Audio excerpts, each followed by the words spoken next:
पनि मेरो ग्राहकहरूलाई नमस्कार। तपाईँहरूले कसरी बनाउनुहुन्छ म त्यसरी मटर फ्राई गर्छु र भिजाएको मटर काँचो मटर चाहिँ फ्राई गरेर यसलाई फेरि कड्कीमा दिन्छु।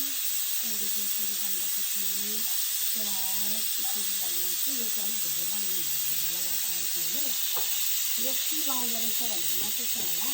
म चाहिँ यसरी बनाउँछु। अब मैले बनाएको अलिकति भएन भने चाहिँ तपाईँहरूले मलाई यसरी के गर्नुपर्छ भनेर मेरो भिडियो मार्फत तपाईँहरूले मलाई सुझाव लगाइदिनु होला भन्दै हामी चाहिँ यस्तै गर्छु। त्यहाँ पछाडि यसलाई एक लट चलाएर यसलाई हल्का हाफ बोइल हुन दिन्छु। यसलाई धेरै पाकेको पनि मलाई चाहिँ मिठो लाग्दैन। अन्त मैले चाहिँ त्यही भएर मेरो कस्टमरहरूलाई पनि मिठो धेरै पाकेको मिठो हुँदैन होला भनेर चाहिँ म ठिक्कलाई पकाउँदैछु। यसलाई म अब अझ मिडियम उयसमा राखेर चाहिँ मैले मटर तड्काएको थिएँ। अब यसलाई यस्तो गरेर मजाले बनाएर त्यो पछाडि म चाउमिन लगाउँछु। गाइस यहाँ भएर बनाउँदैछु।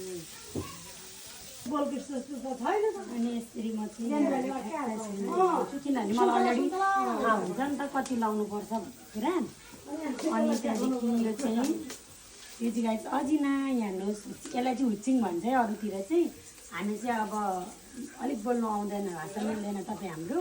यसलाई चाहिँ म अजिना भन्छु। अनि मैले चाहिँ यसरी अजिनाहरू अलरेडी हालिसकेँ। त्यहाँदेखि म यसरी चाउमिन भरेर लाउँछु।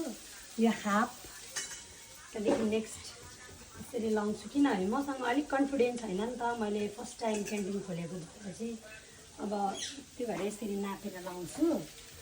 अन्त फेरि अर्को 2 हाफ भयो।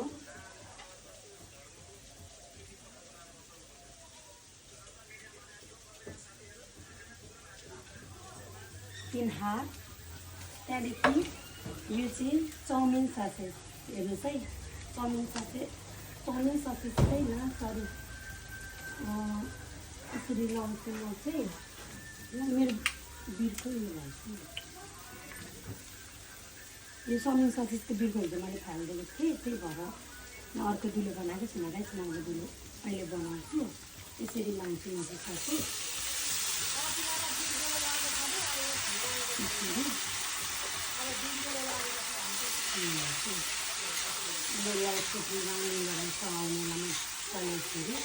फेरि यो धेरै चलाकको चला गऱ्यो भने चाहिँ भित्रिने चान्सेस हुन्छ। अनि यसलाई हल्का यसरी चलाउने हल्का हात बनाएर चलाउँछु म चाहिँ यसरी।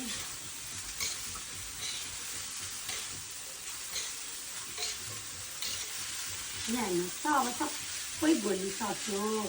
यो सस चाहिँ चाउमिन सस चाहिँ सबैतिर लागिसक्यो। यहाँ हेर्नुहोस्। अब यसलाई चाहिँ म एकछिन दिन्छु, छरिनु दिन्छु।